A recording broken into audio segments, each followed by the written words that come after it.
Então minha alma canta-te, Senhor, quão grande és tu, quão grande és tu.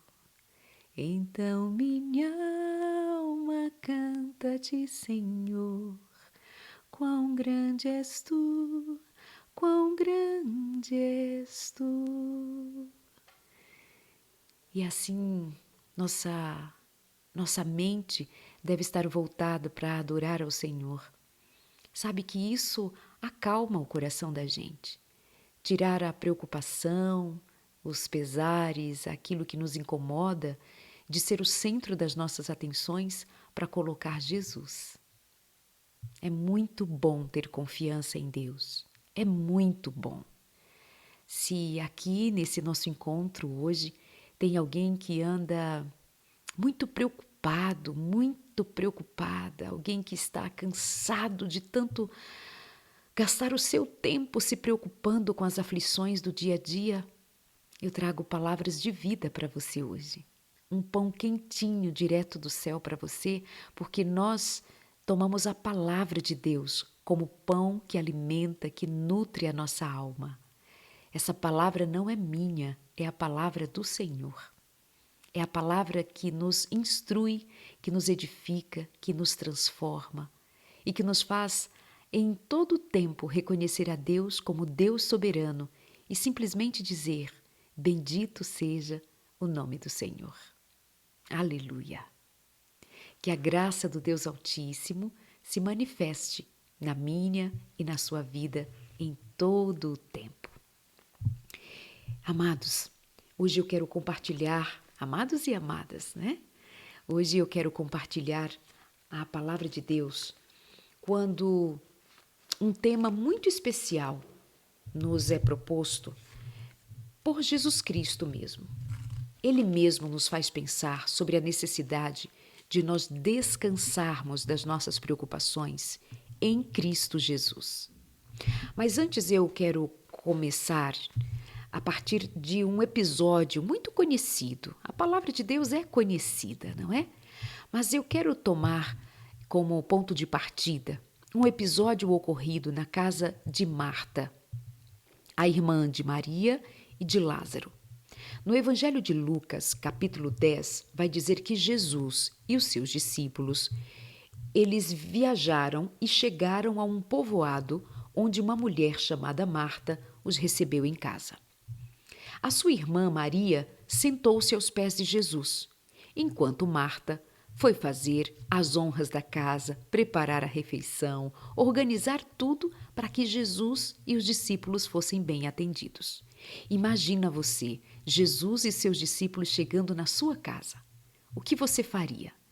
Provavelmente quereria servir o melhor, da melhor maneira, pôr a melhor mesa, a melhor comida. Iria querer servir de uma maneira em que Jesus se sentisse muito bem, confortável. O melhor alimento seria oferecido para Jesus. Mas veja o que acontece. Lembre do que acontece, sendo você sabedor do que ocorreu naquele lugar por ser uma história muito conhecida. Mas da palavra de Deus nós sempre extraímos alguma coisa que renova as nossas forças. Marta estava ocupada com seus muitos afazeres. Foi a Jesus e disse: Senhor, não o incomoda que a minha irmã fique aí sentada enquanto eu faço todo o trabalho? Gente, Marta era muito ousada. E ao que parece, ela tinha bastante intimidade com Jesus, ou era mesmo realmente só ousada? De chegar para Jesus e na frente de todos, os discípulos estavam ali. E a dona da casa repreendeu Jesus e disse: O senhor não se incomoda de que eu esteja tão ocupada enquanto Maria não faz nada aí sentada aos seus pés lhe ouvindo? Imagina, uma mulher na sala com todos aqueles homens. Por mais que nós falemos que há muita modernidade em nossos dias, né? Já estamos num tempo chamado de pós-modernidade. Moderno mesmo era Jesus, que mesmo em tempos em que as mulheres eram tidas como coisa maior, veio Jesus e devolveu à mulher a dignidade que nunca deveria ter sido perdido por conta do pecado maldito. Vem Jesus Cristo e restaura o que é que tem que ser. Não há distinção entre homens e mulheres, e nós vimos ali numa sala uma reunião com tantos homens, os discípulos e Jesus Cristo, e estava Maria junto com eles, e Jesus, em lugar de repreender aquele fato, aquele ato, ele simplesmente acolhe e diz que aquela é a melhor parte que aquela mulher escolheu. É exatamente assim que está no texto, quando Marta confronta Jesus, ousadamente questiona Jesus, como dizendo assim: "Ô mestre, o senhor não é sabedor do que está acontecendo? Não vai instruir esta discípula a fazer o que deve ser feito?" Devia estar chateada. Então, diz assim mais: "Diga-lhe que venha me ajudar." Ela dá ordens a Jesus. Ela dá uma ordem a Jesus. Diga que ela deve vir me ajudar. Ela não ficou só com a primeira parte da queixa, perguntando: "O Senhor não se incomoda?" Ela nem esperou a resposta de Jesus e já disse o que ele deveria fazer. É possível que alguém aqui entre nós hoje tenha também esse jeito. É muito comum de ser meio que geral, que nós tenhamos a tendência a dizer o que Deus deve fazer, quando Ele deve fazer, o que é que tem que ser feito, porque eu entendo ser a melhor coisa a ser realizada.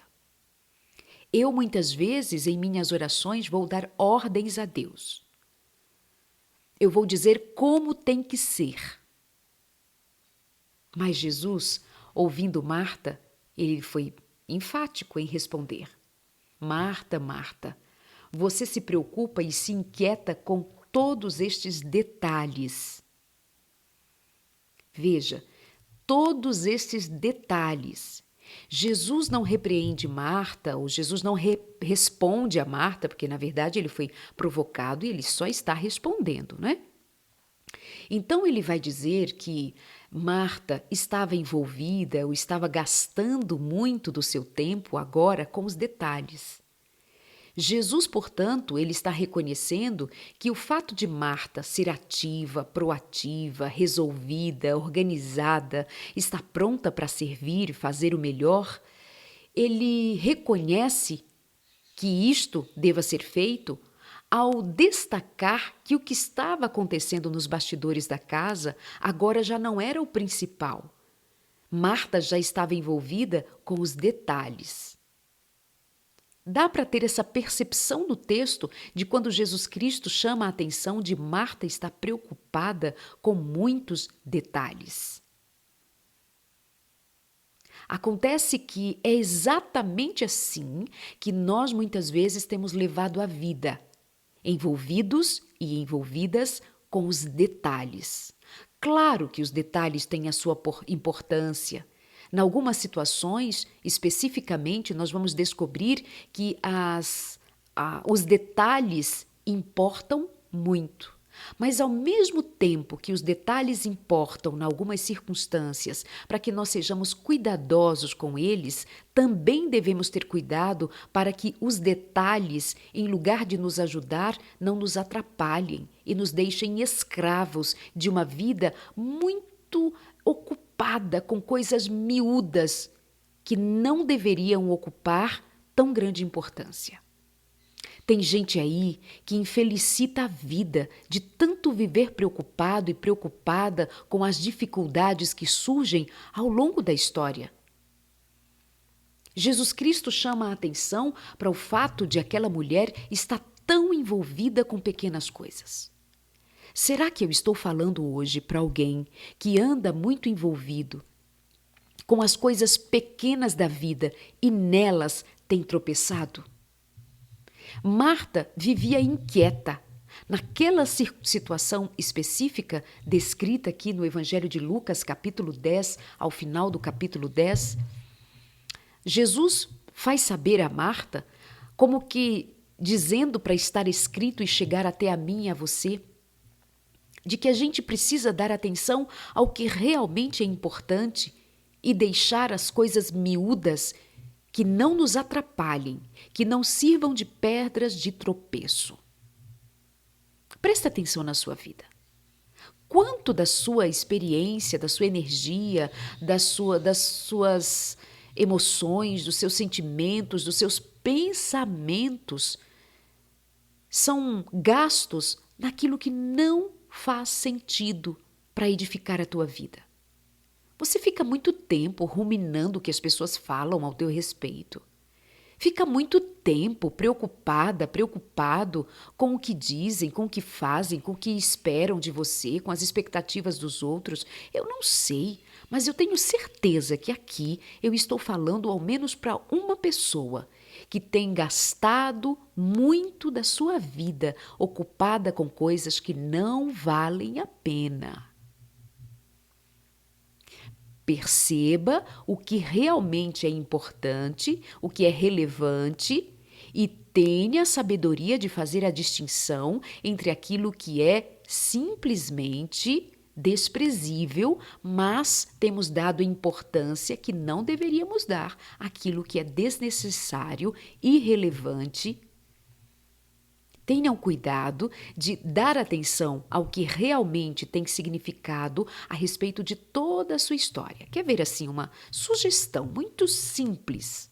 Você quer ver se realmente alguma coisa é importante na sua vida? Pense no quanto isto que está sendo agora motivo da sua preocupação terá importância de verdade daqui a 1 ano, 5 anos, 10 anos.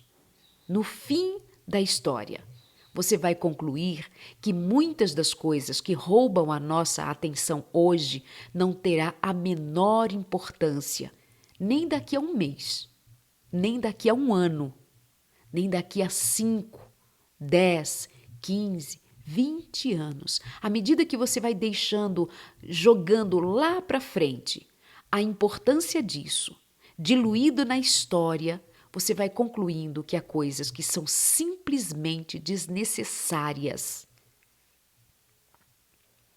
São desnecessárias mesmo. Pensa no teu relacionamento. Pensa nas tuas relações, assim, das mais significativas, das mais importantes para você. Perceba se você tem permitido que os detalhes que te preocupam, aquelas questões pequenas estão tomando lugar daquilo que é principal. Veja se você tem brigado por coisas desnecessárias. Ou confira se aquilo que você realmente entende como sendo importante é realmente importante. Porque tem isso também. Às vezes você vai dar importância grande, vai ver muita importância num aspecto, mas com sabedoria, dando um passinho para trás. Fazendo uma observação um pouco mais à distância, já que quando nós estamos envolvidos, nós ficamos de tão envolvidos, tomados por sentimentos, por emoções, que nos impedem de encarar aquela realidade, aquele fato, com a clareza, com a lucidez necessária. Dá um passinho para trás e avalia. Aquilo que você hoje tem chamado de importante é verdadeiramente importante? É o principal? É isso mesmo que vai fazer a diferença no todo? Ou você tem dado importância àquilo que não deveria ser objeto da sua atenção primária? Preste atenção. Tem gente dando muita importância a uma bobagem. Tem gente levando em consideração coisas tolas, supérfluas, pequenas demais para roubar de você algo que é fundamental, que é assim, princípio básico para a vida. Cuidado para não perder um relacionamento, não perder um trabalho, não perder a vida por coisas tão pequenas. Ontem eu fiquei muito triste, como numa destas muitas notícias que vão chegando a nós, mesmo quando você nem procurava. Dizia a respeito de 2 homens que foram mortos lá em Curitiba, numa loja de conveniência, porque um estava sendo cobrado de uma dívida, ele sentiu-se então acuado por aquela cobrança e foi ao encontro daquele que lhe cobrava, um advogado, e simplesmente tirou a vida daquele homem, mas não somente da vida daquele homem, como também de um seu amigo com quem ele estava ali fazendo uma tratativa, um negócio. E então aquelas duas pessoas foram mortas por conta de a cobrança de uma dívida que um fazia, sendo que o outro morreu sem ter nada a ver com aquilo. Uma cobrança de uma dívida tomou o lugar de uma vida. Alguma coisa que nós precisamos tomar como uma realidade.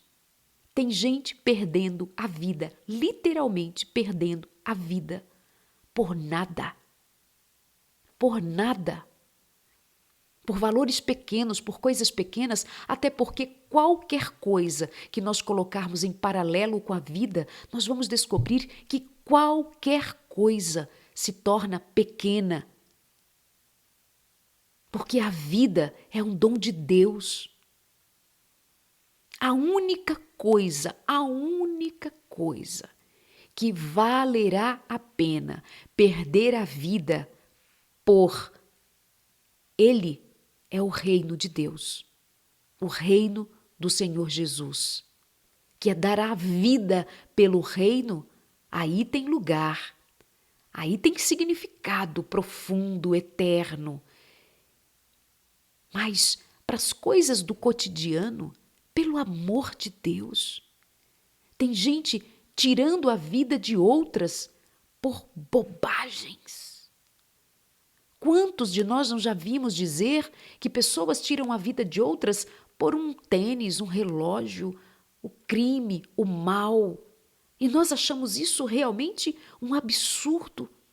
Mas nós não nos damos conta de que na nossa vida, no nosso cotidiano, nas nossas relações, no nosso trabalho, nas atividades religiosas, na intimidade da casa, do lar, nós temos perdido a vida, também perdido a vida, gastado a vida com coisas que não têm importância, que pode muito bem ser relevado, que pode ser deixado de lado, para que seja dado realmente o valor que tem a vida, o bem-estar. Cuidado para não comprometer o seu casamento por brigar por coisas pequenas. Cuidado para não comprometer a relação com seus filhos por coisas pequenas. Cuidado para não comprometer a relação com seus amigos, no seu trabalho, por coisas pequenas. Mesmo que muitas vezes nós vamos descobrir que temos direito, que faz sentido de alguma forma, que é interessante. Tá, mas a questão é, isto, perto do principal, alcança que volume, que estatura tem? Pense bem, relevar é sinal de sabedoria, assim como perdoar é sinal de ainda maior sabedoria e unção. A sabedoria que o Senhor nos quer dar é sabedoria para administrarmos a vida, meus amados. E agora, tendo Jesus dito a Marta que ela estava preocupada com detalhes, ele vai dizer que Maria havia escolhido fazer o que era certo. E ninguém tomaria a parte que ela escolheu, que era sentar aos pés de Jesus e ouvi-lo. Mas nós nos perdemos e continuamos ocupados como Marta, ocupados com os detalhes e não com o principal. Provavelmente a comida já estava pronta. Não acredito que Marta deixou para cozinhar quando Jesus chegou. É muito possível que ela já estivesse planejada. Ele deveria ter mandado avisar que chegaria ali. Ele não faria assim de chegar de pronto sem avisar. Ela agora estava ocupada com os detalhes. E Jesus chamou a sua atenção. Bom, noutro momento, Jesus também falou a respeito das preocupações. Jesus disse assim: por isso eu lhes digo que não se preocupem com a vida diária. Tem gente que dorme e acorda preocupado. Tem gente que dorme e acorda tenso, tensa. Mesmo os cristãos se ajoelham para orar preocupados. Oram e quando levantam, continuam preocupados. Se ajoelham e clamam, clamam, clamam diante de Deus. Mas logo estão outra vez tensos, preocupados, sobrecarregados. Mas vem Jesus e fala muito claramente, não precisa de uma exegese mais profunda, o texto está claro diante dos nossos olhos. Ele é muito objetivo ao dizer: não se preocupem com a vida diária, não se preocupem se terão o suficiente para comer, beber ou vestir, não se preocupem. A vida não é mais que comida e o corpo não é mais que a roupa.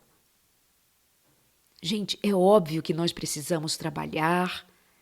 Paulo vai dizer que quem não trabalha está em erro quando tem trabalho e não quer trabalhar, não é, minha gente? Não é numa circunstância de nós vivermos num país com tantos milhões de desempregados somados aos novos desempregados, mas o foco, a questão é Jesus dizer: não se preocupem ao ponto de perder a paz.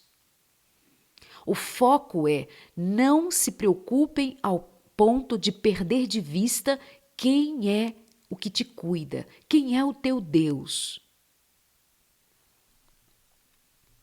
Ele vai dizer: qual de vocês, por mais preocupados que estejam, pode acrescentar ao menos 1 hora à sua vida?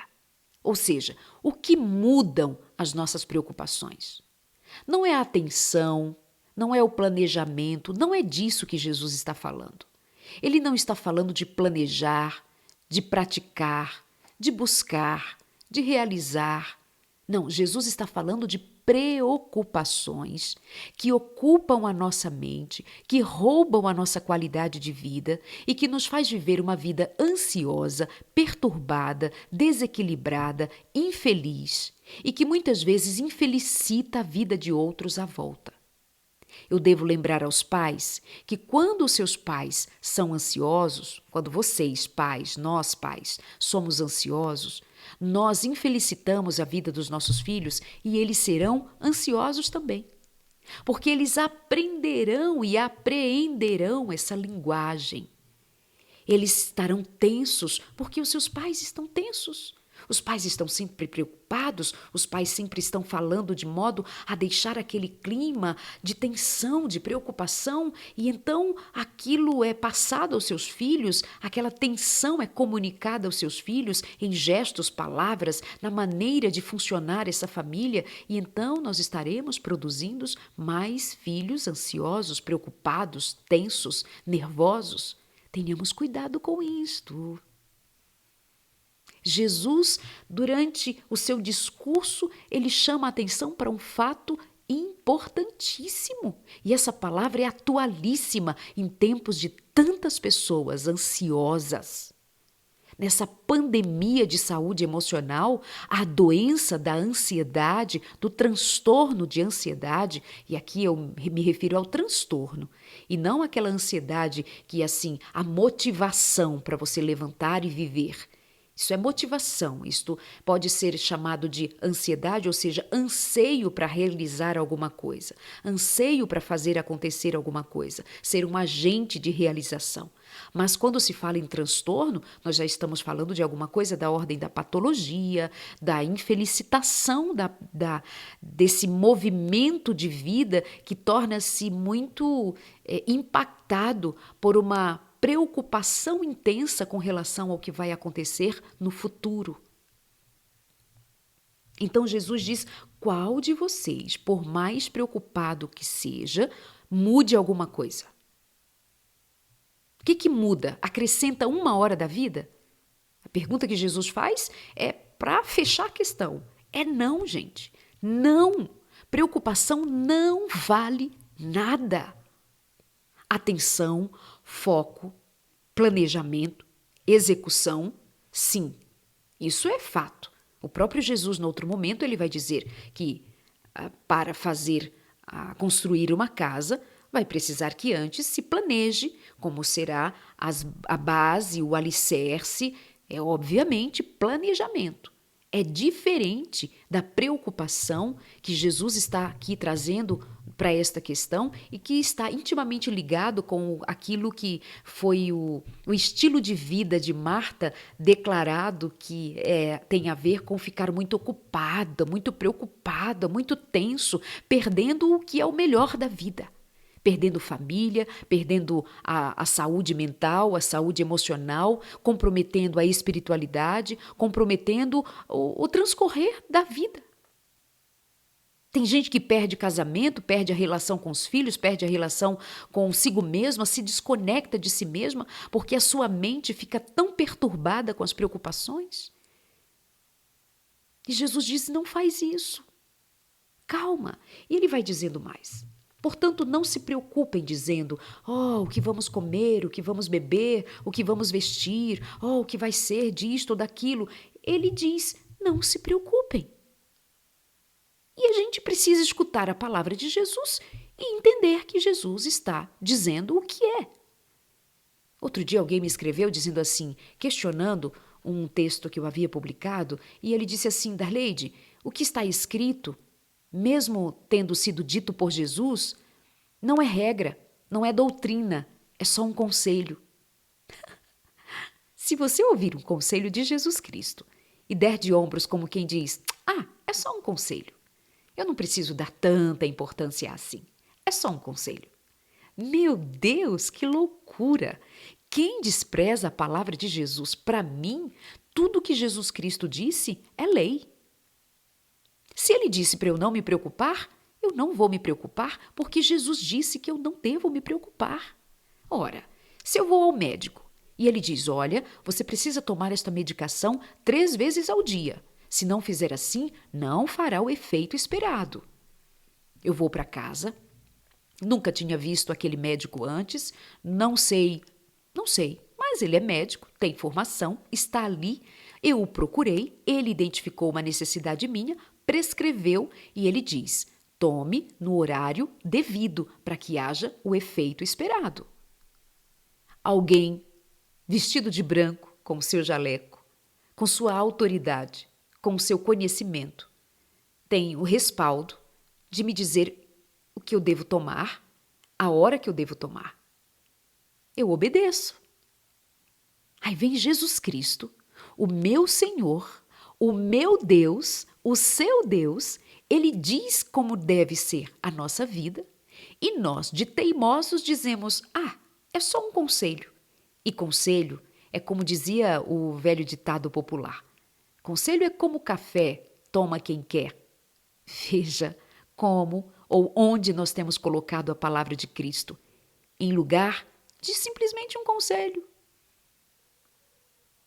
Você acha mesmo que Jesus diria tanto a respeito de preocupações? Veja, quando Jesus, ali no seu discurso de Mateus, no monte, o discurso das bem-aventuranças, né, ele se estende bastante, Jesus vai falar do capítulo 6 de Mateus, capítulo 6, versos 25 até o 34.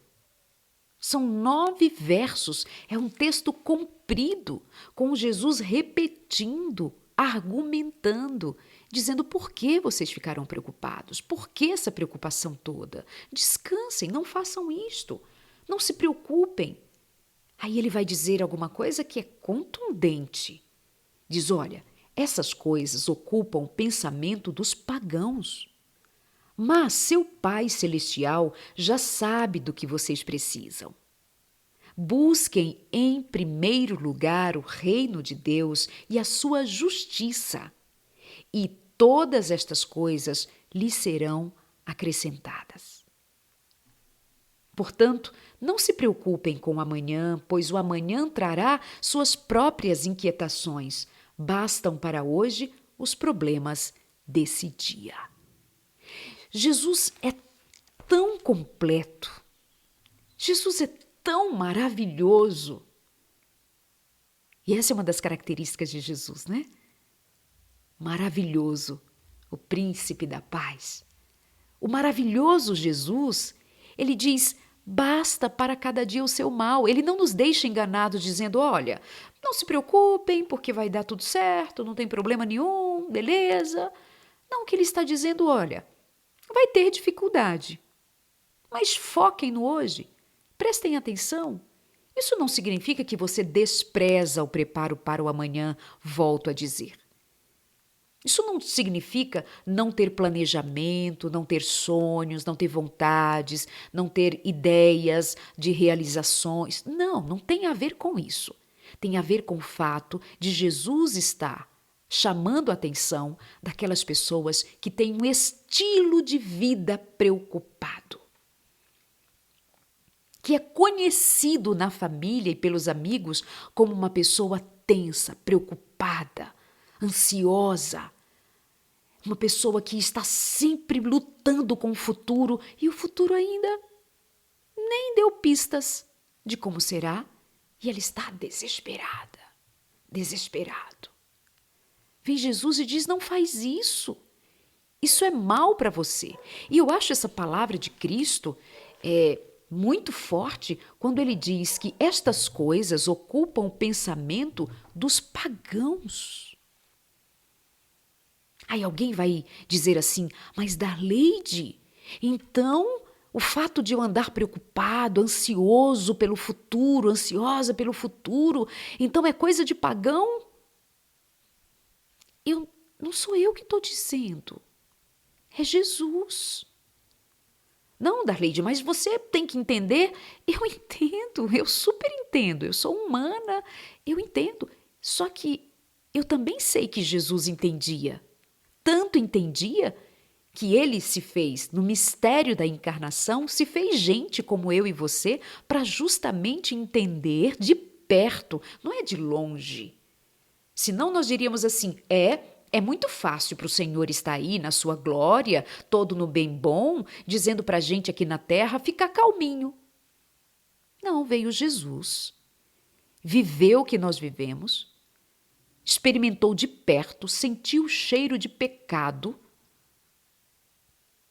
andou e conviveu com toda espécie de tentação e de angústia, mas ele diz o que é verdade, que andarmos preocupados não muda em nada coisa alguma.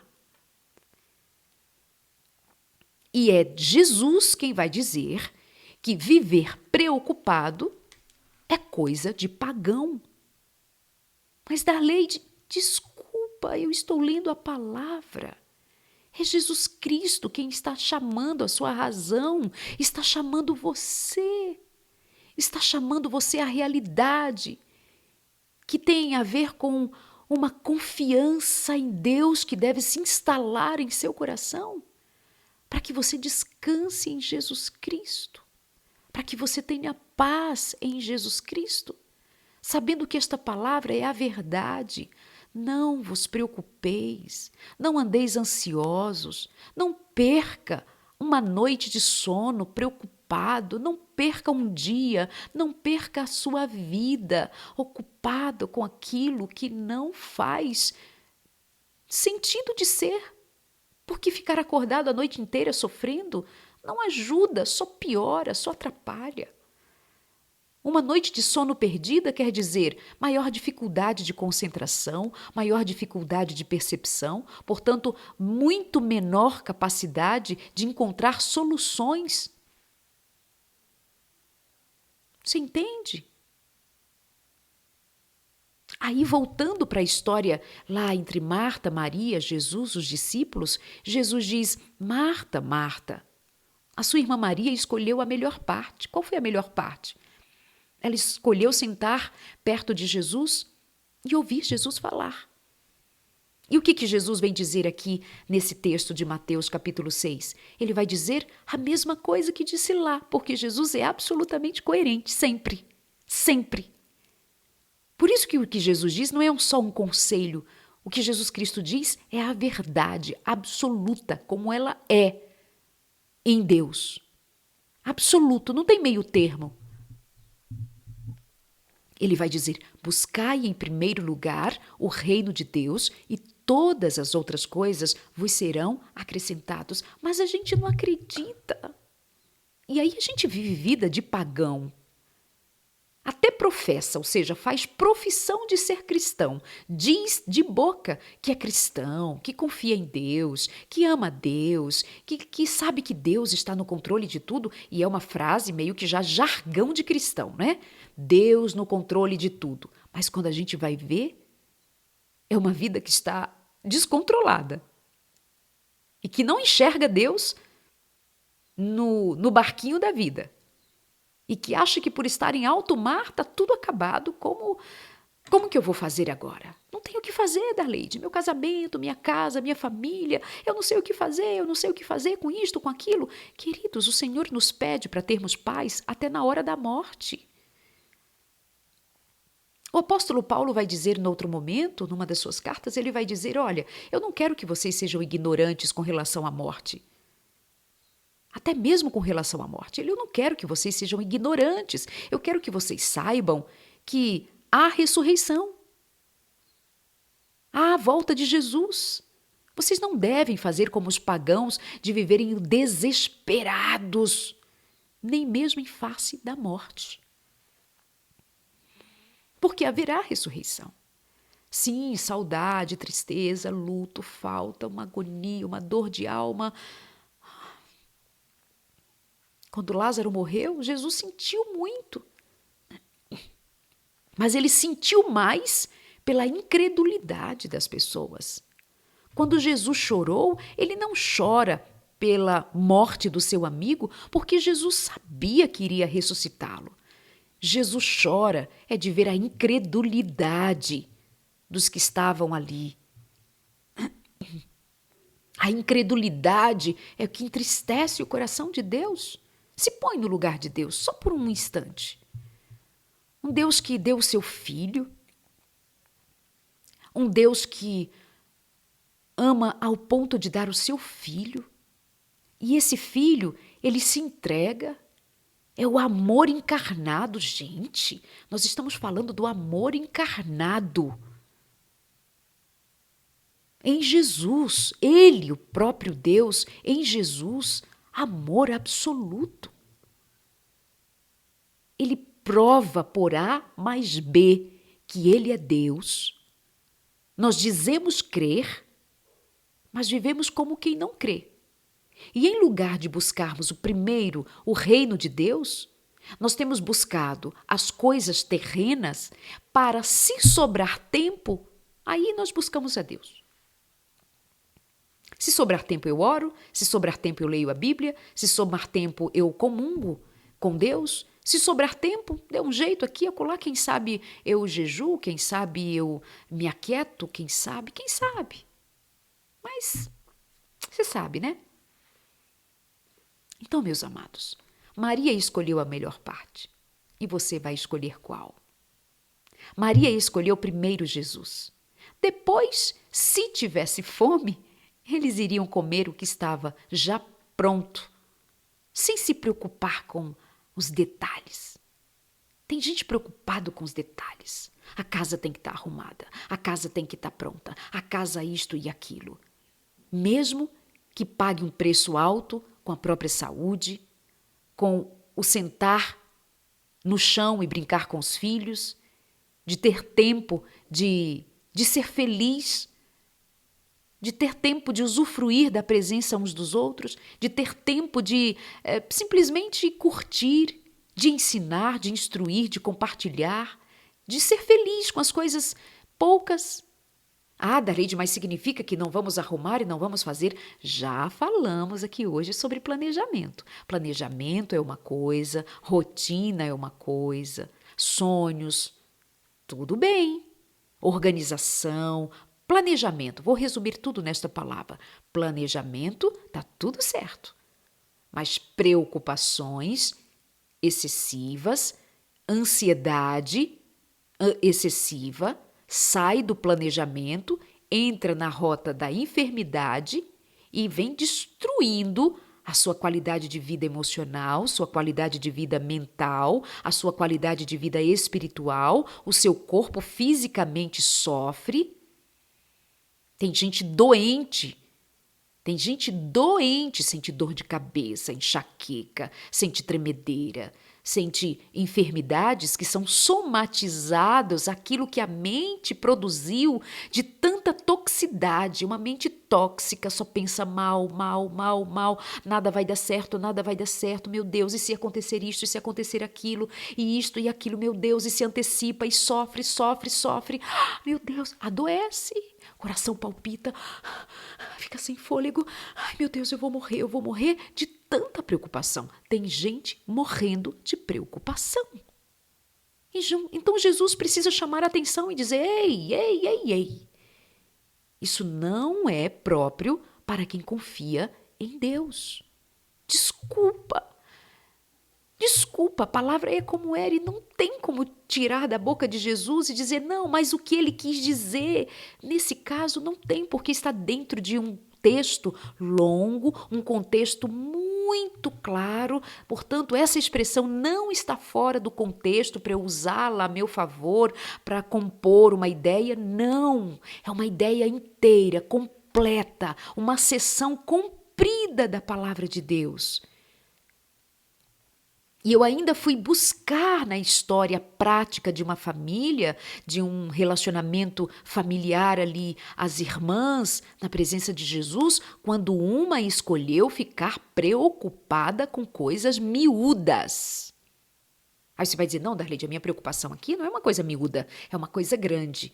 Tá, então eu saí da casa de Marta, vim para o monte onde Jesus estava fazendo o seu sermão principal ali para aquela multidão, o Monte das Bem-aventuranças. E eu já estive nesse lugar. E o que cresce ser o Monte das Bem-aventuranças, bem perto do lago da Galileia. Então eu saí da casa de Marta e vim para o monte, lá perto do Mar da Galileia, e fui ouvir o que Jesus estava dizendo sobre preocupações, e ele é enfático em dizer: preocupação é alguma coisa própria dos pagãos. Os cristãos, os servos do Deus Altíssimo, sabem que basta para cada dia o seu mal, que o Senhor providenciará para cada dia socorro, misericórdia, e é por causa das suas misericórdias que nós não somos consumidos, que o Senhor nos levanta a cada manhã para vivermos uma vida pautada na fé, na confiança de que Deus providenciará todos os meios a que sejamos vitoriosos, com inteligência, com sabedoria, com planejamento, com boa vontade, com alegria na alma de quem sabe dizer: farei o meu melhor, darei tudo de mim, mas aquilo que não for da minha competência, eu deixarei a que Deus cumpra o que lhe é favorável cumprir na minha vida, na minha história. Eu descanso em Deus, eu confio em Deus, eu espero em Deus, e bendito seja Deus por quem Ele é. E o que Ele disse é verdade. Vou buscar em primeiro lugar o seu reino, vou buscar sua face, vou buscar suas mãos, vou buscar sua presença, vou buscar o seu espírito. E hoje podemos renovar essa confiança em Deus, descansando em Deus e buscando o Espírito, o Consolador, o que acalma as tempestades da alma, o que nos faz viver uma experiência muito próxima da realidade dos céus, quando nós deixamos hoje, o 7º dia, ser o dia que Ele se propõe a ser, um dia de descanso, um dia de Shabbat Shalom, um dia de sábado cheio de paz.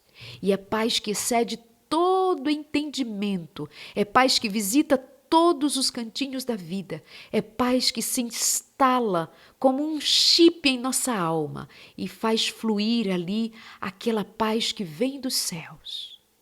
Confiança em Deus. Que o Senhor providencie esse milagre, essa paz, esse bem que é um dom dos céus, para mim e para você, hoje, em nome de Jesus. Shabbat Shalom. uma vida de shalom para vocês. Paz, paz profunda, paz real. Obrigada pela presença. Compartilhe essa mensagem. Eu vou subi-la agora lá para o canal no YouTube. Quero agradecer pela audiência. Tem se multiplicado tanto estes vídeos.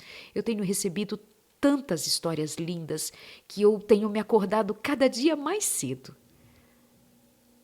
Eu tenho me acordado cada dia mais feliz, mais entusiasmada para edificar a vida de alguém.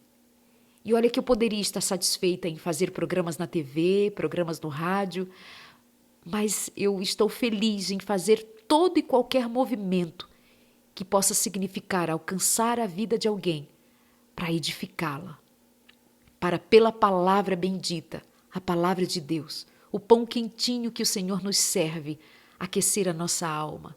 E me alegra profundamente ver que quando alguém me conta a história dela em transformação, em mudança, em novas percepções, criando para si mesma uma nova realidade a partir da palavra e do Espírito, é para glorificar a Deus. Bendito seja o nome do Eterno, que apesar de nós, nos usa para o seu reino, para que na nossa linguagem humana nós possamos nos entender e um comunicar ao outro aquilo que o Senhor nos comunicou primeiro, sua paz, seu Espírito, sua graça, seu amor. Beijo para vocês. Bom dia, cheio de paz. Não vos preocupeis. Basta para cada dia o seu mal, só que também nos basta para cada dia a graça do Senhor. A minha graça te basta, diz o Deus Eterno. Amém? Deus te abençoe. Até mais.